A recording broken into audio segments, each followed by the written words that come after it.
बहुत समय पहले की बात है। बिहार के राजगीर नामक गांव में एक व्यक्ति रहता था जिसका इस संसार से मन भर चुका था, जो इस संसार के मोह माया को त्याग देना चाहता था। उसने एक दिन यह फैसला किया कि वह अब इस संसार की हर मोह माया को त्याग देगा। उस व्यक्ति ने सन्यासियों का जीवन को देखा था और उसने अब यह तय कर लिया था कि वह अब एक सन्यासी की जीवन व्यतीत करेगा। वह तुरंत अपने घर के पास में रह रहे एक बौद्ध भिक्षु के पास गया और उनसे कहा, मुझे एक सन्यासी जीवन जीना है। मैं इस संसार की मोह माया त्याग को देना चाहता हूँ। इस पर वह बौद्ध भिक्षु उस व्यक्ति से पूछते हैं, क्या तुम सच में सन्यासी की जीवन जीना चाहते हो? इस पर वह व्यक्ति बौद्ध भिक्षु से कहता है, जी हाँ, मैंने यह निर्णय लिया है कि अब मुझे इस संसार की मोह माया को त्यागना है। उस व्यक्ति की बात सुनकर बौद्ध भिक्षु कहते हैं, ठीक है, लेकिन तुम्हें मेरी एक बात माननी होगी। इस पर वह व्यक्ति कहता है, मैं आपकी सारी बातें मानने को तैयार हूँ। तब बौद्ध भिक्षु उस व्यक्ति से कहते हैं, आज के बाद तुम मुझसे कभी नहीं मिलोगे। जब मुझे तुम्हारी जरूरत होगी, मैं खुद ही तुम्हें बुला लूंगा। हमारे आश्रम में हजारों सन्यासी रहते हैं, तुम्हें उन्हीं की तरह रहना है और उन्हीं की तरह खाना है, उन्हीं की तरह वस्त्र पहनना होगा और उन्हीं की तरह जीवन जीना होगा जैसे वे जी रहे हैं। इस पर वह व्यक्ति कहता है, ठीक है गुरुवर, मैं तैयार हूँ। इतना कहकर वह बौद्ध भिक्षु को प्रणाम करता है और वहाँ से आश्रम की ओर चला जाता है। आश्रम में जाने के बाद उसे एक कमरा मिलता है जहाँ वह रहने लगता है। साथ ही उसे चावल कूटने का काम मिलता है। वह हर दिन आश्रम में रह रहे 1000 सन्यासियों के लिए चावल कूटने का काम करने लगता है। इसी तरह उसके दिन बीतने लगे। उसे लगता है कि जब गुरुजी को उसकी जरूरत होगी तब उसे बुलाएंगे। इसी इंतजार में वो व्यक्ति वहाँ रहने लग जाता है। सुबह से लेकर शाम तक उस व्यक्ति का काम सिर्फ चावल कूटना ही था। उसने इस काम को करते करते धीरे धीरे 12 साल बीता दिए, लेकिन अब तक उस भिक्षु ने उसे बुलाया नहीं। आश्रम में रहते रहते अब चावल कूटने वाले व्यक्ति के मन में कोई विचार नहीं थे और न कोई समस्या उसके मन में थी। वह अकेले रहते रहते अपने विचारों पर नियंत्रण पा चुका था। उसे जीवन जीने का सही मतलब समझ में आ चुका था। उसके मन में अब एक अलग ही सुकून और शांति थी। 12 साल बाद बौद्ध भिक्षु काफी बूढ़े हो चुके थे और उन्हें लग रहा था कि अब उनका अंतिम समय आ गया है और उन्हें अपना एक उत्तराधिकारी चुनना होगा।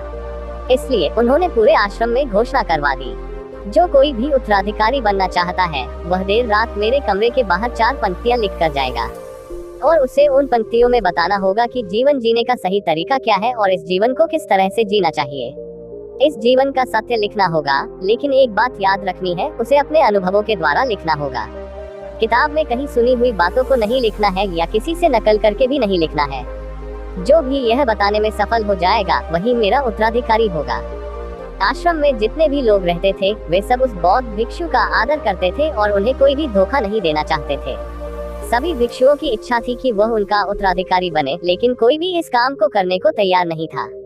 उन 1000 बौद्ध भिक्षुओं में से एक विद्वान बौद्ध भिक्षु बहुत ही हिम्मत जुटाकर अंधेरी रात में दीवार के बाहर लिख दिया कि मन एक दर्पण की तरह है, उसमें धूल जम जाती है, उस धूल को साफ कर दो तो सत्य अनुभव का अनुभव हो जाता है। उस बौद्ध भिक्षु के कहने का तात्पर्य था कि हमारा मन दर्पण के समान है, जिसमें अनेक विचार और कलंक रूपी धूल जमे हुए होते हैं। जब हम अपने मन को साफ करते हैं तो हम सत्य का अनुभव करते हैं, अर्थात जब हम अपने मन की धूल को हटा देते हैं तो हम सत्य को अनुभव करते हैं। यह 4 पंक्तियां उस शिष्य ने बड़ी हिम्मत जुटाकर अपने गुरुवर के कमरे के बाहर लिख दिया। अगली सुबह जब बौद्ध भिक्षु उठे और कमरे के बाहर लिखी 4 पंक्तियों को पढ़ा और कहा, किस मूर्ख ने लिखी है, मेरी दीवार को किसने खराब कर दिया है, उसे पकड़कर अभी मेरे पास लाओ। जब आश्रम में सभी लोगों ने पता किया तो पता लगा वह विद्वान शिष्य उन पंक्तियों को लिखने के बाद रात्रि में ही उस आश्रम को छोड़ दिया था, क्योंकि वह विचार उसके अपने नहीं थे और विद्वान शिष्य ने जाते जाते अपने कुछ मित्रों से कह दिया था, सुबह अगर गुरुवर को मेरी 4 पंक्तियां पसंद आए तो मेरा पता बता देना, और अगर इन 4 पंक्तियों को पढ़ने के बाद गुरुवर गुस्सा हो जाए तो तुम सब मेरा पता उन्हें कभी भी मत बताना। आश्रम के सभी लोग चिंता में पड़ गए कि कितनी अच्छी पंक्तियां तो लिखी है, उससे फिर भी गुरुवर को अच्छा क्यों नहीं लगा। सभी कह रहे हैं कि चलो देखते हैं गुरुवर को ऐसा उत्तराधिकारी कौन मिलेगा जो उनके सवालों का सही जवाब उस दीवार पर लिख सकेगा। कौन होगा जिसके पास इससे भी अच्छे विचार होंगे। कुछ लोग चावल कूटने वाले व्यक्ति के कमरे के बाहर इन सब बातों को कर रहे थे। चावल कूटने वाला व्यक्ति उन सभी बातों को सुनता है और जोर जोर से हंसता है। लोग उससे पूछते हैं कि इसमें हंसने वाली क्या बात है, तुम्हें इसमें क्या गलत लगता है? गुरुवर सही तो कह रहे हैं, यह किस नासमझ ने लिखा है। इस बात को सुनकर चावल कूटने वाले सन्यासी पर गुस्सा हो जाता है। उस चावल कूटने वाले से कहते हैं, तुम्हें क्या पता, तुम तो 12 सालों से सिर्फ चावल कूटने का काम कर रहे हो, तुम्हें किस बात का ज्ञान है? ना तुम्हें शास्त्रों का ज्ञान है और ना ही गुरुदेव ने तुम्हें ज्ञान दिया। अगर तुम्हें इतना ही ज्ञान है तो तुम ही क्यों नहीं अच्छे शब्द बता देते। वह व्यक्ति हंसते हुए कहता है, ठीक है, जरूर बता दूंगा, लेकिन मैंने इतने सालों से लिखने का अभ्यास नहीं किया है, तो लिखना मैं भूल गया हूँ। मैं बातों को जरूर बता दूंगा, लेकिन किसी को मेरी बातें लिखनी होंगी। और यह भी याद रखना है कि मुझे उत्तराधिकारी बनने का कोई शौक नहीं है। इस पर वह लोग कहते हैं, ठीक है, बताओ क्या लिखना है। तब वह व्यक्ति कहता है, लिखो, कैसा दर्पण कैसा धूल, ना कोई दर्पण ना कोई धूल, जो इसे जान लेता है वह सत्य को प्राप्त कर लेता है। इसका तात्पर्य यह है कि एक व्यक्ति जो अपने मन की पवित्रता को समझता है और जो अपने अंदर की धूल को हटाता है, वह सत्य को समझ लेता है। गुरुदेव ने आधी रात को चावल कुटने वाले व्यक्ति के पास आकर कहा, तुम यहाँ से चले जाओ, अगर नहीं तो आश्रम के हजारों लोग तुम्हें निकाल देंगे। तुम मेरा उत्तराधिकारी बनना चाहो या ना चाहो, उससे कोई फर्क नहीं पड़ता। तुम उत्तराधिकारी बनो या नहीं, लेकिन जो शब्द तुमने कहे थे वही सत्य है और जीवन के अनुभवों को दर्शाते हैं। मन ही मन मैंने तुम्हें अपना उत्तराधिकारी मान लिया है। यदि यह बातें उन हजारों लोगों को पता चल जाती हैं, तो वे तुमसे ईर्ष्या करेंगे और तुम्हें नुकसान पहुंचाएंगे। यह लोग बर्दाश्त नहीं कर पाएंगे। एक चावल कुटने वाला व्यक्ति उत्तराधिकारी कैसे बन सकता है, जिसे कोई ज्ञान नहीं है, जिसने कभी शास्त्र पढ़ा नहीं है।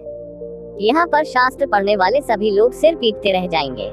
इसलिए तुम यहाँ चले जाओ, कहीं और अपनी दुनिया बनाओ और वहाँ के लोगों को ज्ञान से भर दो। उस व्यक्ति से गुरु ने कहा, सालों पहले महात्मा बुद्ध ने अपने एक शिष्य से कहा था कि जब तुम्हारे मन के सारे विचार शांत हो जाएंगे, तब तुम्हारे अंदर विचार आना बंद हो जाएगा। उस दिन तुम्हें सत्य का अनुभव हो जाएगा। तुम सत्य का अनुभव करोगे, खुद का भी और इस ब्रह्मांड को भी समझ पाओगे, और यही बुद्धत्व पाने का पहला कदम है। तुमने आज इस बात को सत्य कर दिया। मन को शांत करने का पहला तरीका यह है खुद के विचारों को अच्छे से समझना कि आखिर आपके अंदर कौन से विचार उत्पन्न हो रहे हैं, आखिर आपके अंदर क्या चल रहा है। उन्हें अच्छे तरीके से जागरूकता के साथ समझने की कोशिश करना, न कि अपने विचारों को दबाने की कोशिश करना। अगर आप अपने मन के विचारों को दबाने की कोशिश करते हैं तो मन और तेजी से भटकने लगता है। जब भी आपको लगे आपका मन जल्द ही भटक जाता है, तो तुरंत आप उस पर ध्यान देना शुरू कर दें और अपने विचारों पर ध्यान दें। लगातार कोशिश के बाद आप पाएंगे कि आपके अंदर विचारों को जागरूक करके देखने की एक आदत सी लग गई है। उसी के साथ आप यह भी देख पाएंगे कि आपके मन में बुरे विचार अत्यधिक उत्पन्न हो रहे हैं। आपके मन में जो भी विचार उत्पन्न हो रहे हैं, वह सकारात्मक भी हो सकते हैं, नकारात्मक भी हो सकते हैं। उनसे आपको कोई भी छेड़खानी नहीं करनी है, बस आपको अपने प्रयास पर काम करते रहना है। यह अभ्यास आप लगातार करते रहे तो एक समय आने के बाद आप अपने विचारों को नियंत्रित करने में सफल हो जाएंगे। तब जाकर आपको असली सुकून और शांति की प्राप्ति हो जाएगी। तब आपको किसी भी प्रकार की चिंता नहीं सताएगी, क्योंकि आप खुद पर विजय प्राप्त कर लिए हैं और अब आप अपने विचारों को नियंत्रित कर सकते हैं। उम्मीद करते हैं आपको हमारी इंस्पिरेशनल हिंदी स्टोरी मन को शांत करने का तरीका, सुकून और शांति की खोज पसंद आई होगी।